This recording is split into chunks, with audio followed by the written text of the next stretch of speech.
అల్లు అర్జున్ హీరోగా సుకుమార్ డైరెక్షన్లో ఎంతో ప్రతిష్టాత్మకంగా తెరకెక్కుతున్నటువంటి పుష్ప 2 చిత్రంలోని ఒక పాట ఈరోజు సోషల్ మీడియాని షేక్ చేస్తూ ఉంది. అలాగే అల్లు అర్జున్ అభిమానుల్లో అయితే పూనకాలే రేకెత్తిస్తుంది.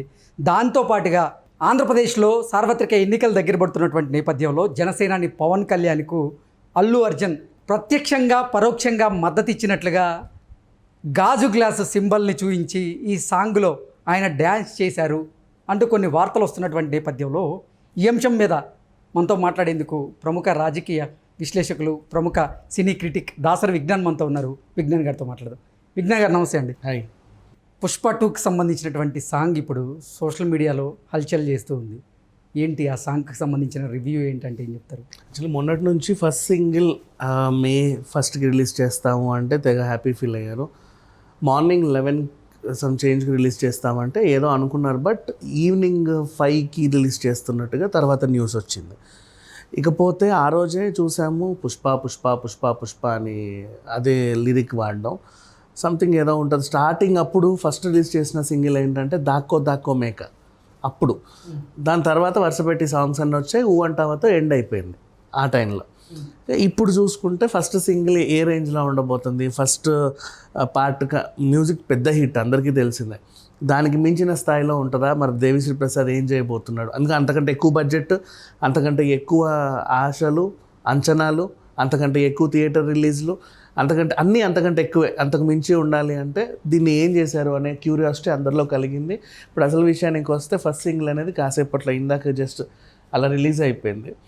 ఇక దాని గురించి మాట్లాడుకుంటే నాకాష్ అజిజ్ అండ్ దీపక్ బ్లూ వీళ్ళ గొంతులతో, అంటే ఫస్ట్ టైం తెలుగుకి వీళ్ళ గొంతులు అనమాట. అంటే ఇంతకుముందు అడప తడప చిల్ల చితక పాడినప్పటికీ ఫస్ట్ టైం మనకి ఫుల్ ప్లెడ్జ్డ్గా ఒక పెద్ద స్టార్ హీరో పాట పాడడం వీళ్ళు ఇదే మొదటిసారి. అండ్ దానికి అంతకు మించి లిరిక్ అందించిన చంద్రబోస్ గారి గురించి మళ్ళీ మాట్లాడుకోవాలి. ఫస్ట్ సింగర్స్ గురించి మాట్లాడితే పుష్ప ఆ బేస్ ఎలా అయితే ఉంటుందో మొత్తం ఎలక్ట్రానిక్ వేవ్ టైప్ మ్యూజిక్ ఇచ్చాడు దేవిశ్రీ. అంటే కరెంటు తీగలాగా మ్యూజిక్ అంతా వెనకాల మొత్తం ఉంటే కరెంట్ వైబ్రేషన్స్ ఎలా ఉంటాయో తెలుసు కదా, ఆ వైబ్రేషన్ టైపు వాయిస్ కావాలి అని వీళ్ళని ఎంచుకున్నాడు. అది మ్యాటర్. సో వీళ్ళు కూడా దానికి పూర్తిగా న్యాయం చేశారని చెప్పుకోవచ్చు. ఇక లిరిక్స్ విషయానికి వెళ్తే ఎంతసేపు పుష్పని ఇప్పుడు ఏదన్నా హీరో బేస్డ్ సాంగ్ వస్తే ఈడు అట్లాంటోడు, ఈడు ఇట్లాంటోడు, ఈడు వాడు, ఈడు వీడు అని చెప్పేసి ఏదో మోస్తా రాస్తారు. ఆ మోయడమే ఉంటుంది మొత్తం. ఇక్కడ మోయడం కాదు, కథ చూపించారు వీళ్ళు. పుష్ప ద రూల్ ఎలా ఉండబోతుంది అంటే ఫస్ట్ పార్ట్ మనం చూసాం, రిచ్ అయ్యాడు కదా. ఇప్పుడు పుష్ప సిండికేట్ ఓనర్ అయిన తర్వాత ఇప్పుడు రిచ్ అయిపోయాడు. ఆ రిచ్ పుష్ప దాని రూల్ ఎలా ఉంటుంది అనేది చూపిస్తే మనకు ఫస్ట్ మొన్న ఆ ఉగ్రగంగమ్మ టీజర్ తర్వాత ఒక లుక్ రిలీజ్ అయింది సింహాసనం మీద కూర్చుని. అక్కడ పైన ఒక మనకి ఇదేంటి సూర్యుడి బొమ్మ కనిపించింది, చిహ్నం. అది అతని డెన్లో అంతా ఫాలో అయింది. అయితే ఇతనికి ఒక జెండా తయారైంది. జెండా అండ్ ఇతనికి ఒక సింబల్. ఇతని సింబల్ ఏంటంటే ఇది చెయ్యి ఇటు కిందికి ఇట్లా, అంటే అందరినీ భుజం తట్టి నేనున్నా పోరా అనేలాగా ఆ సింబల్ ఇట్లా. అందుకే కిందికి పెట్టారు, ఇట్లా పైకి కాదు, ఇట్లా కిందికి పెట్టారు.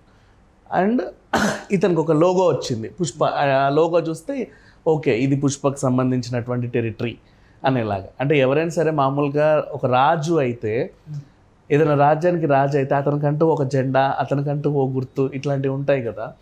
ఇవన్నీ కూడా పుష్ప రూల్లో పుష్ప మెయింటైన్ చేసుకున్నాడు. అవన్నీ కూడా ఈ సాంగ్లో మనకు చూపించారు.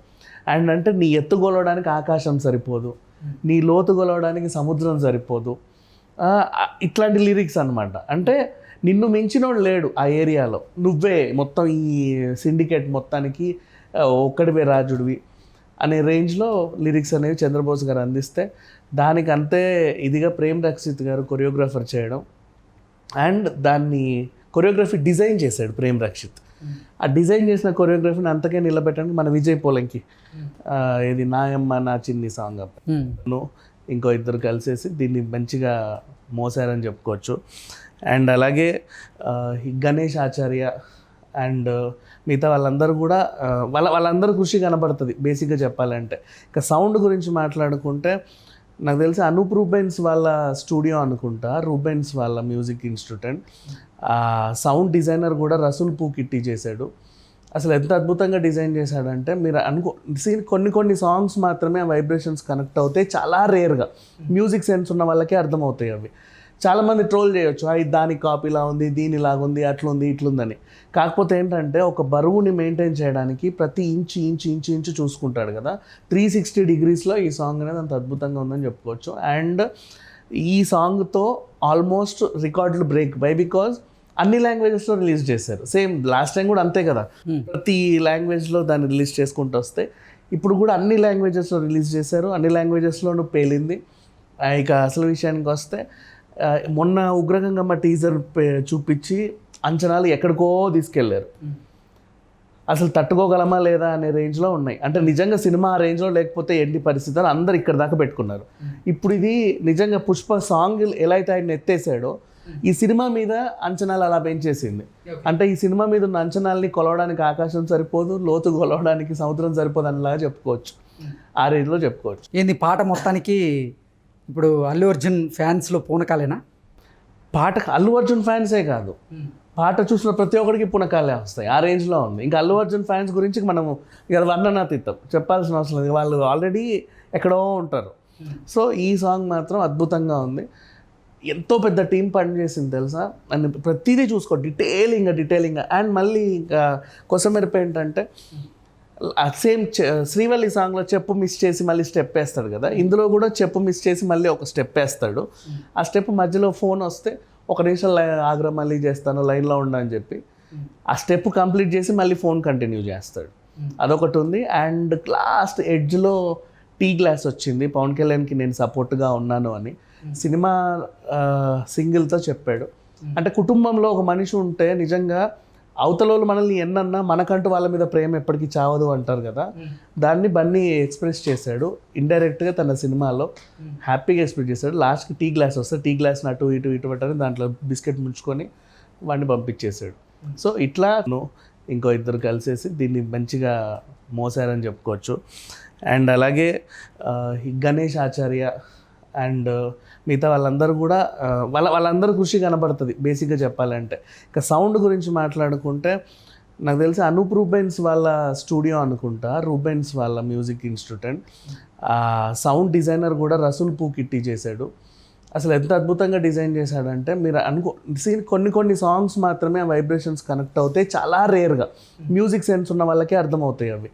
చాలామంది ట్రోల్ చేయొచ్చు, దానికి కాపీలా ఉంది, దీనిలాగా ఉంది, అట్లుంది ఇట్లుందని.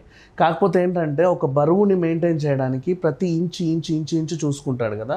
360 degreesలో ఈ సాంగ్ అనేది అంత అద్భుతంగా ఉందని చెప్పుకోవచ్చు. అండ్ ఈ సాంగ్తో ఆల్మోస్ట్ రికార్డులు బ్రేక్ బై, బికాజ్ అన్ని లాంగ్వేజెస్లో రిలీజ్ చేశారు. సేమ్ లాస్ట్ టైం కూడా అంతే కదా. సో అంటే అల్లు అర్జున్ రానున్నటువంటి ఎన్నికల్లో చెప్పకనే చెప్పినట్లుగా జనసేనాని పవన్ కళ్యాణ్కి మద్దతు తెలుపుతున్నట్లుగా ఈ గ్లాస్ సింబల్ని చూపించారని మనం భావించవచ్చా?